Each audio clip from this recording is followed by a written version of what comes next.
Welcome to the Beacon House Podcast, recorded live in Knoxville, Tennessee.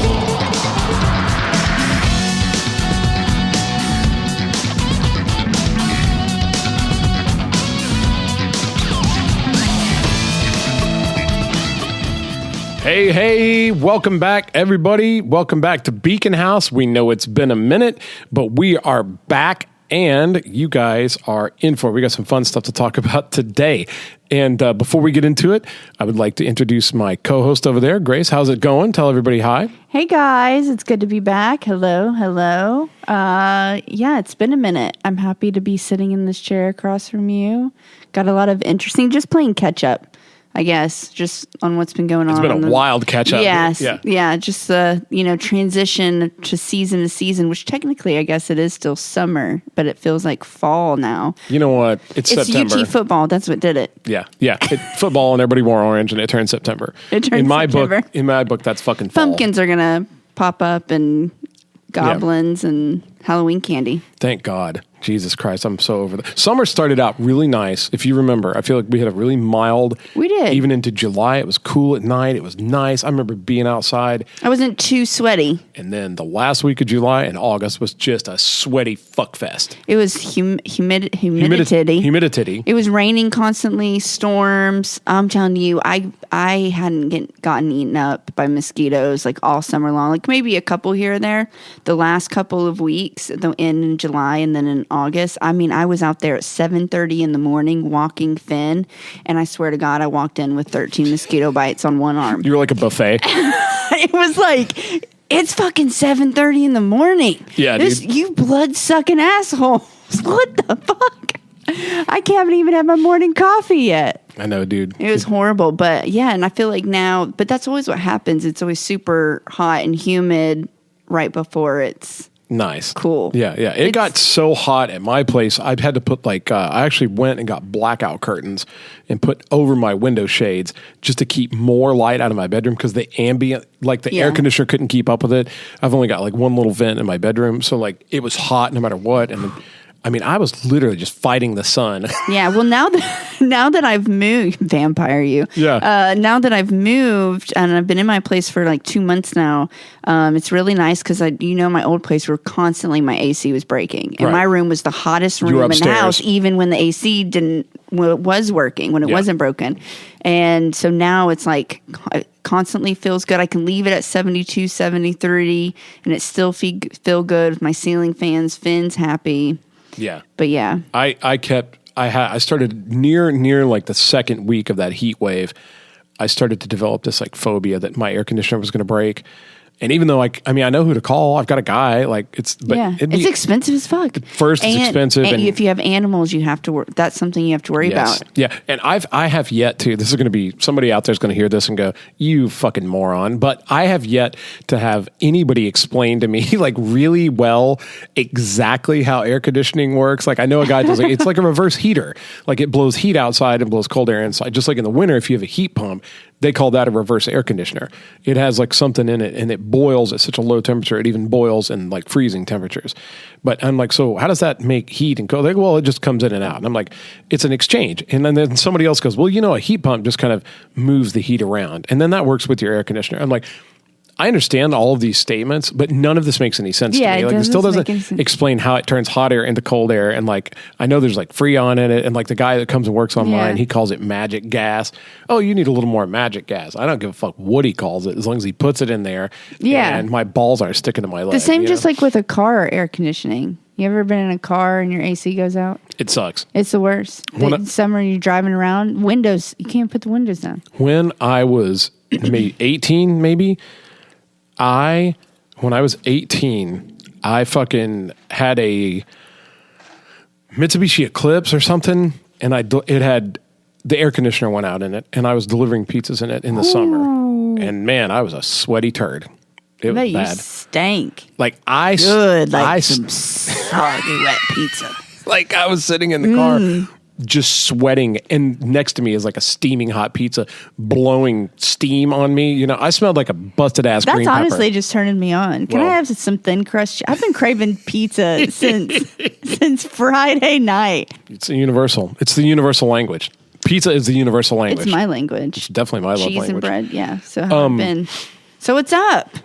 Dude, I don't. Well, you went to California. Yeah, I did. Give us a little Last bit. Time. Paint that picture for us a little bit. So I went out to California with my boyfriend's friends. I'm friends with them too, but they're his friend. You know when you get in a relationship and they're like, you adopt each other's circle. Yeah, even though I knew a lot of them, but without him, like it was like I knew that I went to high school or whatever with them. But they're his friends, and they're a really good group of friends, and they're family. So went to California, went to LA for 3 days, stayed with his friend. They threw a LA party where everyone brought pools, like inflatable pools, and they filled them up in their backyard. It's fucking hot in LA. If you guys, Grace just made a face that says like, "Don't fuck with me." This statement, like she's fucking serious right now. It's fucking hot. Like, and it's not humid hot. And I've been to Texas, and I've been in dry heat before. Yeah. But it was fucking hot. Like my feet, I couldn't touch the cement. I always had to be wearing shoes. I couldn't sit in the sun longer than 5 minutes. Like it was like That's weird because I know some people that are in LA and they always gloat about how good the weather is. Like because it's beautiful and that's how it feels constant. So it's not a humidity. I was never sweating. I was just burning. I don't know if that's better. I don't know. I wasn't sweating. I was fucking burning. Like I was like, I need sunscreen. Like I don't have to wear sunscreen walking around here. Like, and there's times where it's fucking, I just can't. Like I'm sweating. I got big tits anyways. They're fucking sticking in my stomach. Humidity. Yeah, like it's horrible. Good news, folks. You go to LA, you're not going to sweat. You'll be dry, but you'll be dry because you're on fire. You're on fucking fire. So it was hot. So we had pool. Caleb, it was nice. We were all just chit chatting. We mingled. Got to know his friends. That was really nice. Being going to LA because I've always heard stories and I've just never been. I still haven't ever been either. I've got a friend. I've sent so many guitar cables to LA. Like I've got friends that live there. I need to just do it. Yeah, it was nice. We were just there for 3 days. We went thrifting at Goodwill's. And I got some pretty good stuff. Like I bet a Goodwill in LA is sick. Yeah, I wanted to go to the one in Beverly Hills, but it's literally takes you like an hour to get everywhere. They were not lying when they tell you so it's like you're literally, when you look at the map, you're really not that far. Like you could get there in like 20 minutes Knoxville time, fucking 45. Yeah. There. So we just tried to go in a big block. I would imagine that the Goodwill in Beverly Hills is basically like a Macy's. Yeah. Fuck. Yeah. No, but they were nice and there was like things in there. So I got some cute stuff. They took me to a creek to tube. It's not like what you would think of East Tennessee Creek where you're like tubing down water. It's like we're sitting. It's like a pond with an inner tube. It's like, but it's not a pond. It's extremely desert, rocky. And I mean, it's a stream. It's a large stream. But I enjoyed it so much and it was fun and it was relaxing, because that's a hot commodity out there. Like that, they don't have that stuff. They don't got like lakes right out in LA. Really? Oh, because there's a water shortage because there's so much drought. Yeah, there's not like you can't go up to Townsend and get in River Rat and tube with a beer. That shit and be lush green around you. Fuck. You're burning. And if you do see water, you're liable to catch on fire before you make it to the water. So many families cooking so much good food. That was like what you did on your day off was like take the family to this very large stream and set up tents, and you brought your fucking charcoal grill and your family and your music, and you just like post up in your spot and your family and your kids, and everybody's joking. It was nice. It was really good to see like that part of the world I love that. Still does what we do over here. Love that. Because we do that shit. I mean, that's what people that travel a lot will tell you people who are really well traveled, not somebody who's just like been some places, but like people that travel constantly, like bands that are on tour that are always in 4 or 5 different countries a year. And they go to the same cities over and over again in the United States even. But most of those people you talk to me, they'll just go, man, anywhere. Like I heard somebody say it this way once. They said, anywhere a mile's a mile. Like it's pretty much the same shit. Like people are very similar everywhere you go. They they move in different ways and they look different. And sometimes they act at different rates. And, I mean, not every part of the country is the same in terms of like diversity and, stuff like that. Like obviously you still enjoy certain things. Like you still enjoy being with your family, going by some, like it's still the exact same. Might look a little different, might be cooking, more street Mexican, Hispanic foods. Sure. Than, having fried chicken over here. Yeah, or like mom's got an Italian kitchen and everybody goes there on Sunday and they watch the game. Yeah. It's because it's New Jersey or yeah. But it was nice because it is a melting pot, so I enjoyed it. So LA was good to see. It was good food. Tried a really good deli. I enjoyed Was it that people. famous deli where all the band like Guns N' Roses and everybody? It was just one right down the street. It was homemade, been there like a few decades. Yeah. So because we had. So we stayed with his one of his really good friends and wife in LA, and then we had a trip to Yosemite. We were going to meet a large group up there, which was like 4 hours north of LA. Yeah. So we got a cabin, and we're literally 30 minutes out of the national park. Shit. So his friend lives in San Diego. There's a couple of them. He rented a van, picked us up on his way up. And we all stopped at this deli. It was fucking amazing. Incredible. Like some of the best chicken salad I've ever had. It was really good. So, and then we drove up and we played, ABC or I Spy games. Yeah. Road trip games. Road trip games. Yeah, we got into Yosemite. Right outside of it, got up there. There's like nothing to see driving up from LA to like Fresno, past Fresno. Like you might as well be anywhere in the country. It was just there's not much to see on the drive, but it was good getting up there, and the cabin was nice. It was beautiful. There was 11 of us staying, and we all coordinated who was like cooking first night, second night, third night. That's awesome. Yeah, it was nice, and it was super chill. And they brought a lot of them were musicians, and so they brought all their like stuff. And we're all coming from different parts of the world, like Knoxville, Nashville, Denver, San Diego. In Illinois. It sounds like a reality show. Yeah. Shit, you guys should have filmed it, made a series out of it. We should have, but but the plan, like we were there to go to the national park, which was beautiful.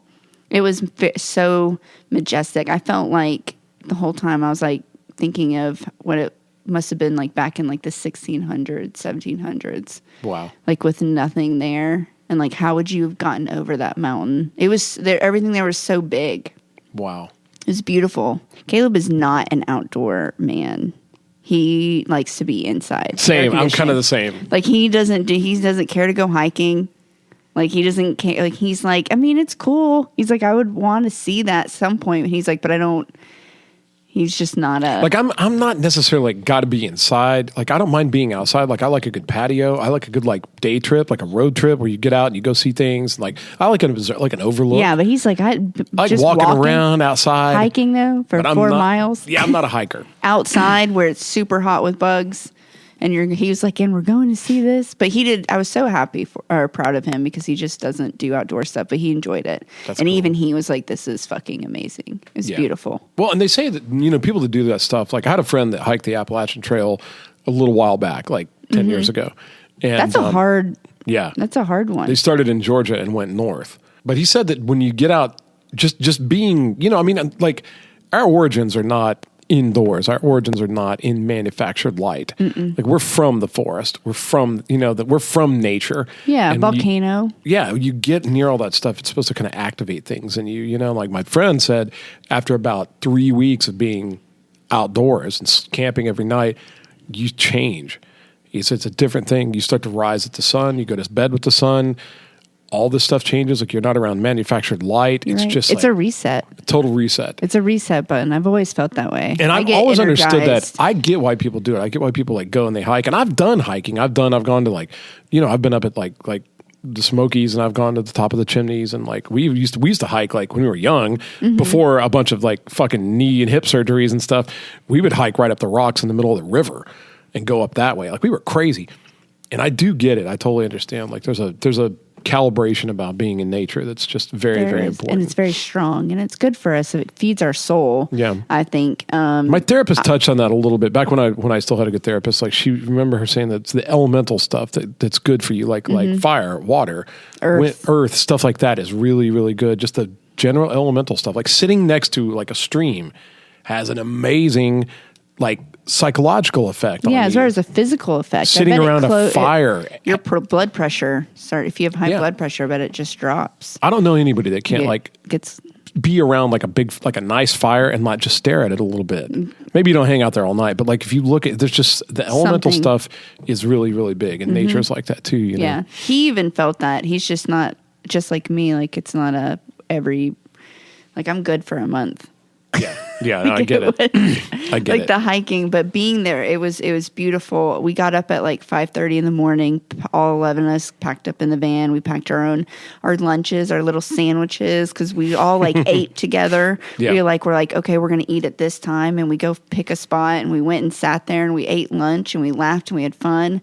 And we enjoyed and we intermingled. Like you could see, like it wasn't just one group staying together talking while this group joined. And that was the whole trip. We were out there for like 6 days, and everyone just mingled together and That's just awesome. talked. And like, it didn't matter if you played an instrument or you painted or if you read or if you're a loner or the scientist or the businessman. Like it was such a good, strong group, and you could tell like that they really cared about each other. So it was really good, nice to be a part of that, and to be invited, and to go. I love that. Yeah, and it Definitely was a good love that. experience. It's something that like I would enjoy doing again.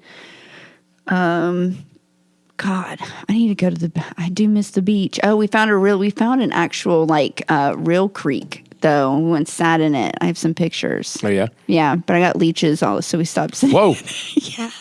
You got leeches? It was so beautiful. Yeah, but we would come out with these little bugs sucking on us. So I stopped getting in the water. Did you have to like do like in the movies and put a lighter to them and make them, or did you just pull them off? No, they're so small. I just pull them off. I got it. Or anything like that. But it was really nice. It was like it was like a 5-minute walk from our cabin.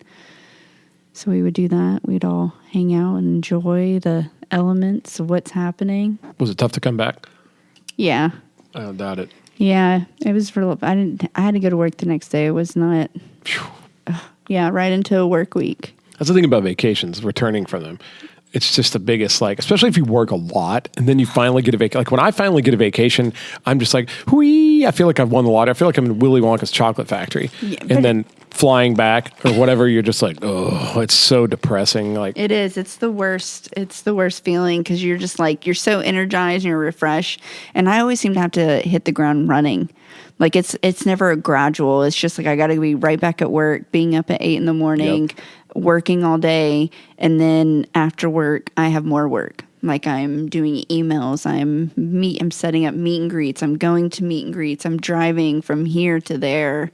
It's tough. Or I'm having appointments, so I'm like not in home and be able to relax until like almost 9. Well, and I've then I'm exhausted. A lot of times you leave and go on vacation and some of the work kind of piles up. So it's like you come back and your workload is more intense. Yeah. It's like the vacation hangover, and it's also you're getting punished for having a vacation. It takes you 2 weeks to catch up. Yes, and then you can find, that's kind of how, because like we got back on the 9th, and when it's September, I feel like I'm just now starting to level out and be like, okay, I got all that taken care of, so now I just have this and this. I saw a guy talking about that, and he was like, he's like, the best vacation is to have a life you don't need a vacation from. He's like, who needs to take a trip? Who needs to just get up every morning, meditate a little bit, leave a meaningful life? Like you'll be totally content. And I get where the guy's coming from. He doesn't ever have the vacation hangover. I get that. But also, like, I like to get out of my routine sometimes. Yeah. I like to go see things. I like to break out of the, But it's not, because this is you get into a bubble. I feel like every person does this. I don't care who you are. Humans do this. We get in a bubble of what we do every day, a routine of what's comfortable. We're not experiencing or going out of our norm. I like a little day trip. Yeah. I like a little, going to see a classical show or going here to see getting out of your comfort zone to, go see a metal band or I've seen you. I know when you say that you're being dead honest, because I've seen you appreciate all these different things.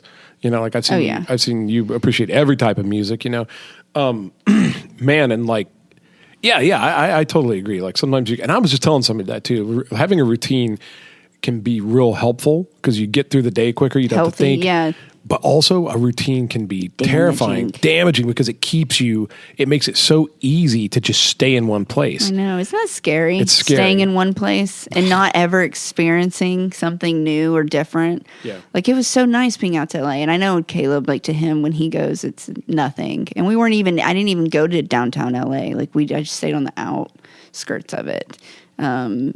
But it was still like how the streets and the geography and like the people, like how you can tell you're just in another city because how someone drives. Yeah. Yeah. Yeah. Well, you were talking about something else that I thought was kind of wild. You guys had stumbled upon a show. Yes. And on this show, you discovered a thing. I've got it pulled up. Hang on. Let's get into this. You're gonna have to help me. So you discovered a thing called cryonics.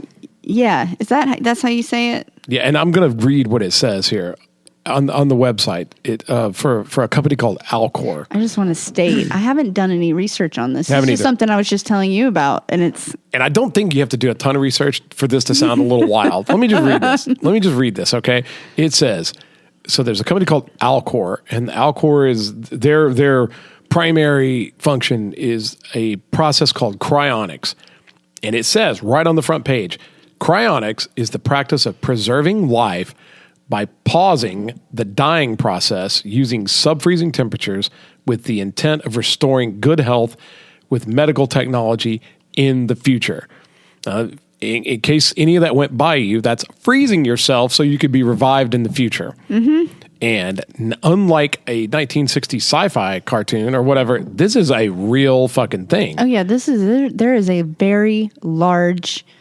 I mean, it's not a massive, but it's a larger than you would think group of people who are very sophisticated, look extremely normal as they are, because human beings, we're all different. We all think differently. Fair. But they have children that they freeze. It's a lot of middle-aged people doing like their children if their child's really sick.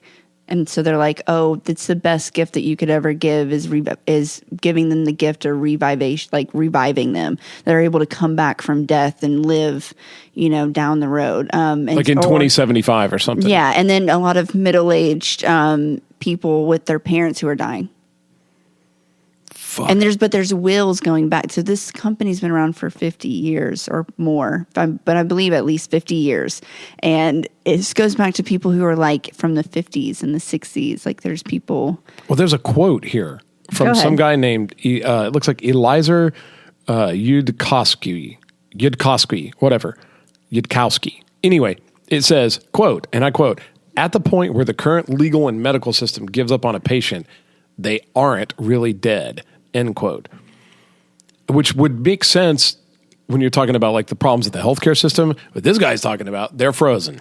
Mm-hmm. So you saw how did you encounter this? It was on the show you guys are watching. Yeah, so it's a show that's been around. Let's see here. Cryonics is this process. I don't know. So it's called How To with John Wilson. There's 3 seasons. Okay.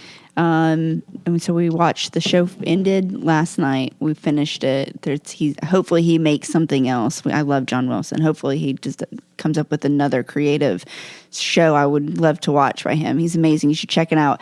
But one of the shows was he goes and is learning about, I think they're called conspiracy theories, and he dives into different subjects. Like one subject is how to bird watch, how to watch the game, how to find a public restroom in New York City. Like they're just the most random how to. Like you can just go on there and look how. But one of them, in all of his shows, he dives deep into the underworld of the topic that he's talking about, but it always diverts. At some point he meets some random person and they start talking, and he like finds that there's like people who have an obsessive collection, and they meet once a year in Pennsylvania and show their vacuum collection. Like they have like 100 vacuums dating back. I love this. Like it's just the craziest shit. And on one of the episodes he meets this man and start talking to him about how you can preserve yourself and come back to life. It sounds like this guy is really, really pulling back the covers on how fucking weird people really are. Oh yeah, and some of the shit that they say is fucking insane. Like I couldn't like I.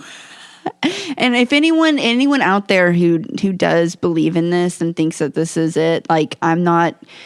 Believe what you want to believe. Judgment. No judgment in it. But I never heard of this.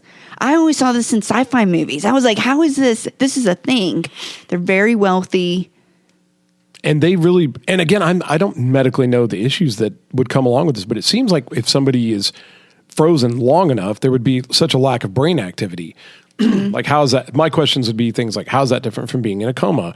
And, people that are in a coma for a long time experience, like, how do they not have muscle deterioration? Yeah. Like, is it possible to actually just literally pause somebody the way they are and then unpause them 100 years from now? They said that, like, people who've been frozen for decades, they're like, the process of doing this has changed. Obviously, it gets better and better and better because it's been around for so long. And they have a saying called the last one in, the last one out. Saying like the ones who first went in, they have to start defreezing. So, and they're going to be in more damage because it's not as high tech and advanced as it is now. And the people who were just frozen, a few years or however go last.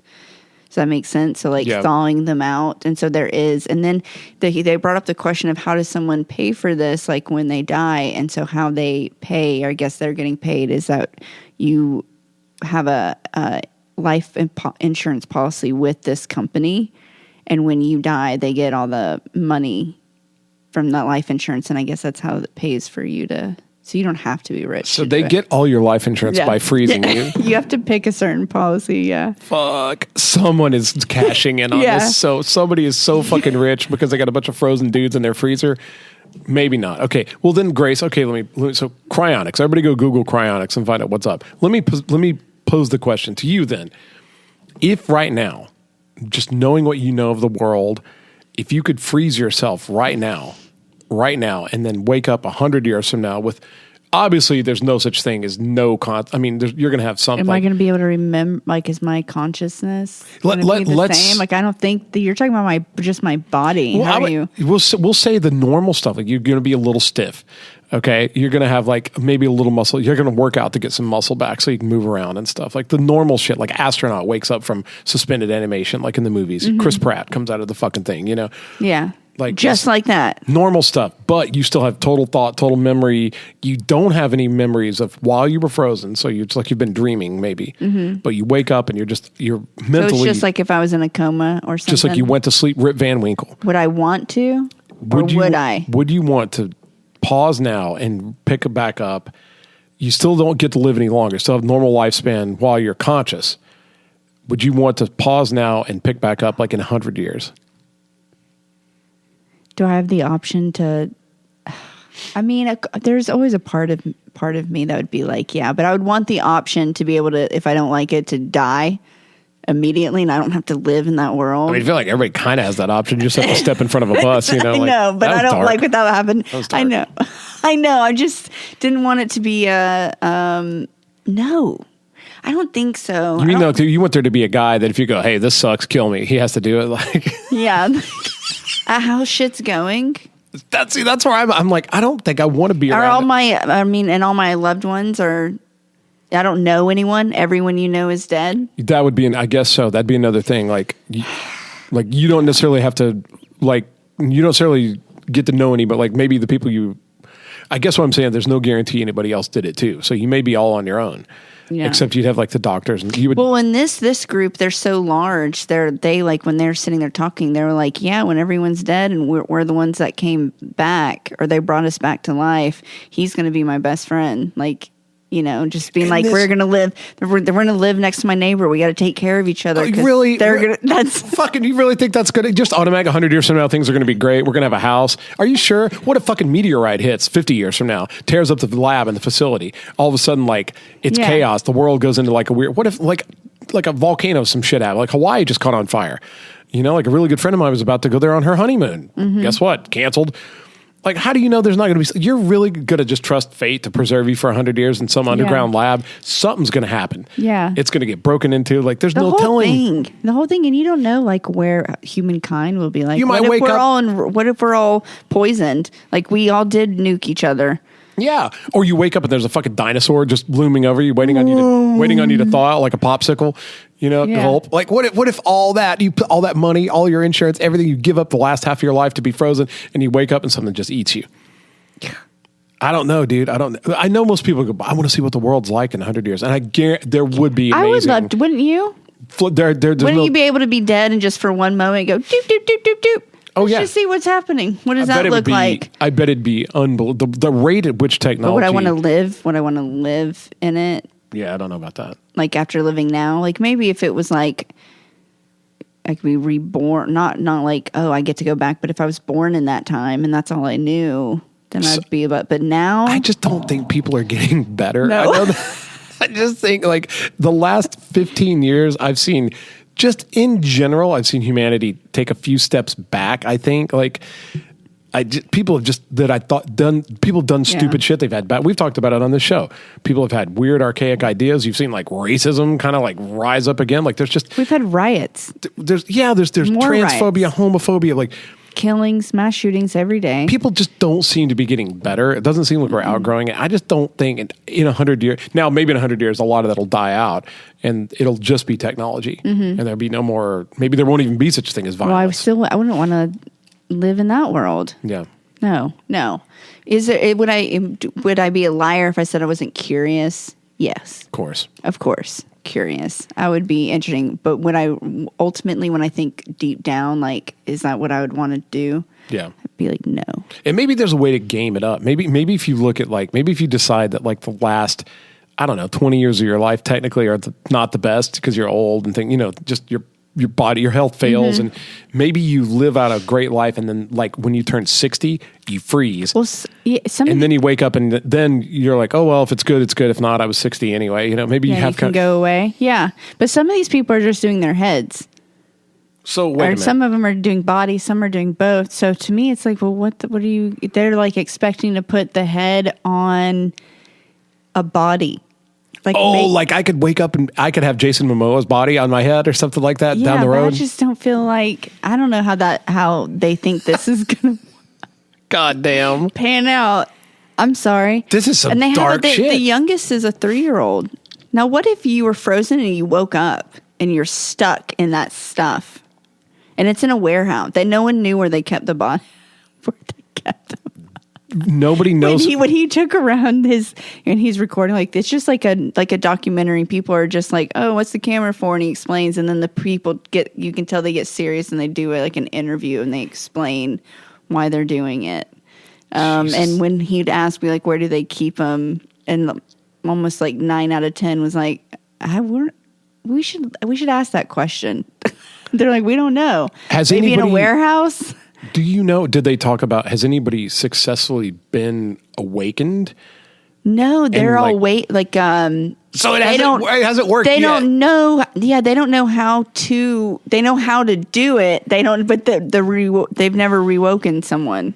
Bro. Yeah. And everyone's like, well, the technology's not as advanced. They're like, in $100 or in 100 years, it will be technologically advanced. And then we'll be able to do it. But right now we can't, but we know how to do it. Like everyone's about. So they're freezing these people with the idea that in like 75 years, it'll be real easy to revive somebody. Yeah. What if it's not? What if it's fucking not? We just had a pandemic. Or something like a pandemic. Like literally, like the whole world got locked down like 3 years ago and nobody knew how to fucking deal with it. Like we had no idea what to do about a simple virus. Apparently these business. Fuck, dude. I think there's just going to be some frozen ass people drying out somewhere.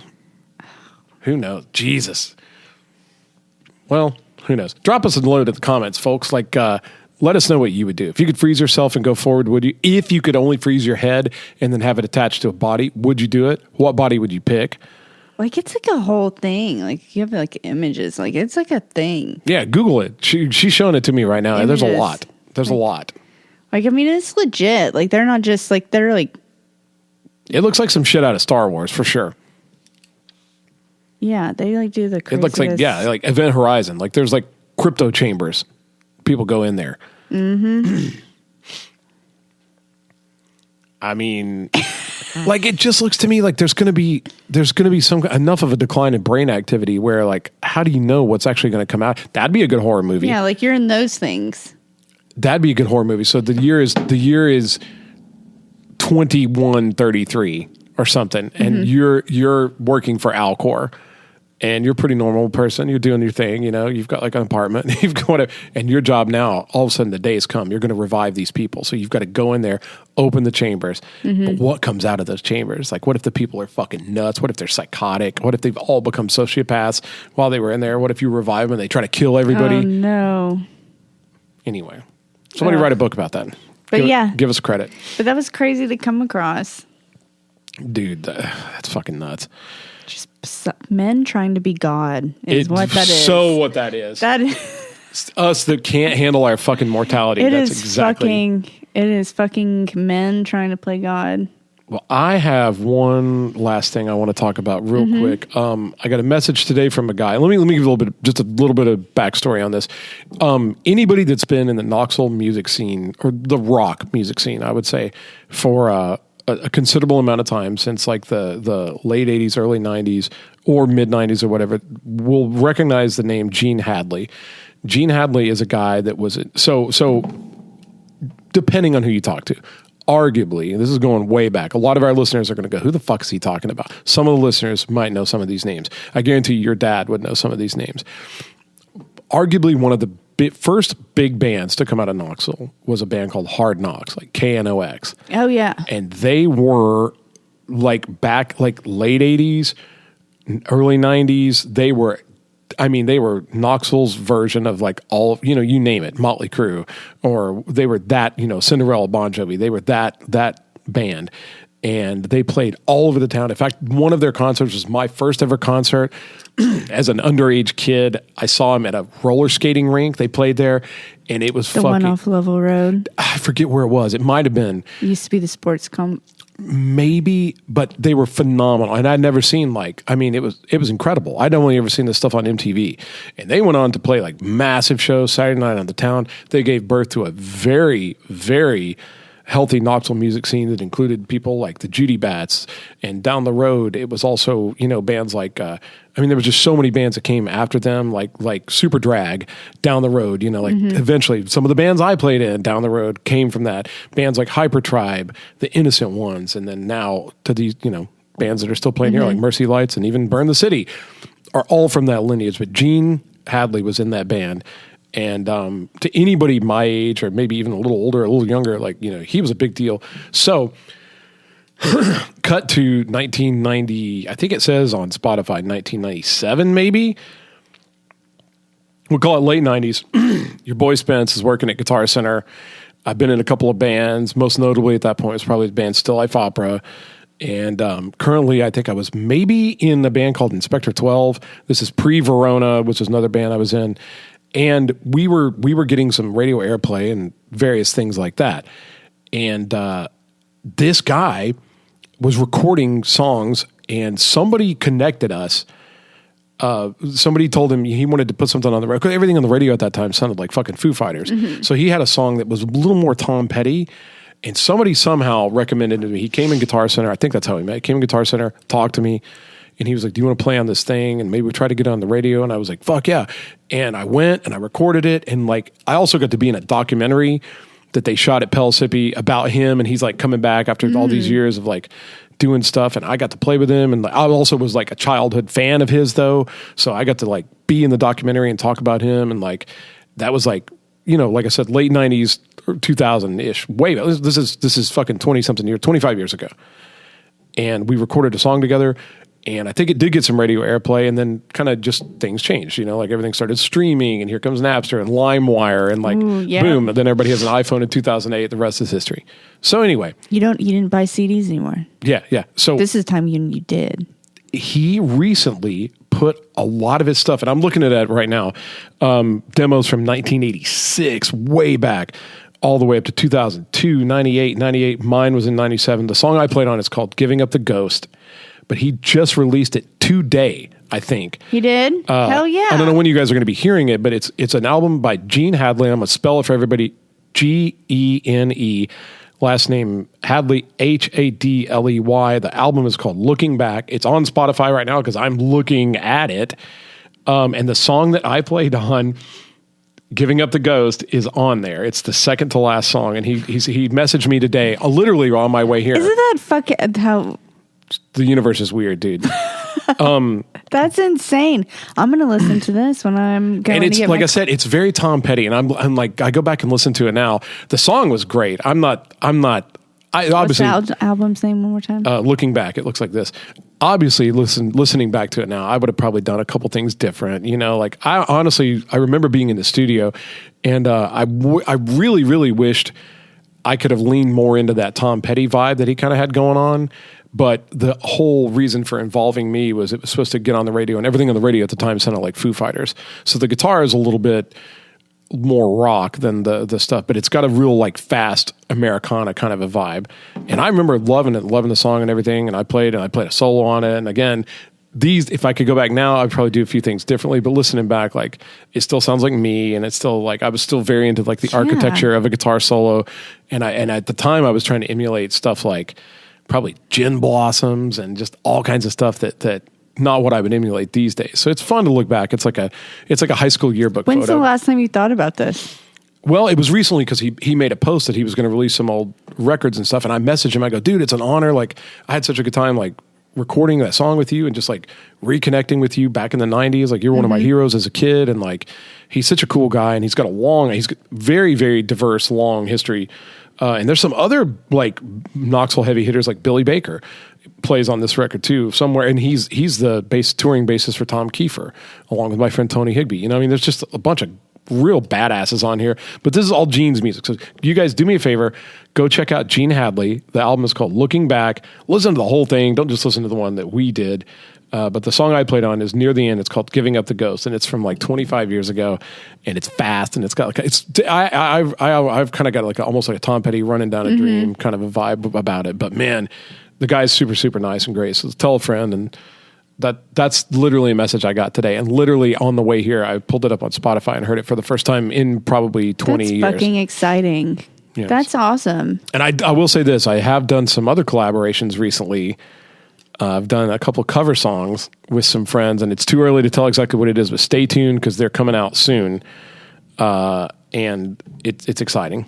So we'll get to that in a minute. Like more music coming. More not Burn the City music coming from Spence, and it'll probably be on YouTube or like Instagram or something, like a reel or something. But there'll be a couple of fun cover songs. I forget who I ran into someone recently, and they were like, "Oh yeah, you do podcasts with Spencer McCoy," and I was like, "Yeah." And they're like, "He's a badass guitarist." Who said no? Yeah, I can't remember who it was. It was just in past, like brief, like I'm hanging out with friends at a beer, and we just happen to have mutual friends. We're just talking, and whoever that was, if you're listening, you score a lot of points with me. Anyway, it's an honor, Spencer. It's an honor sitting across from the legendary Grace Steele. So, guys, I think that's about good for now. We are coming up on Halloween season. We've got a couple things planned. You guys just stay tuned. Monster Mash. So you guys stay tuned. We love you. Please send questions, answers, drop a line in the comments. And I think that's it. Yeah. You guys freeze yourself. Freeze yourself until the next episode. Oh my.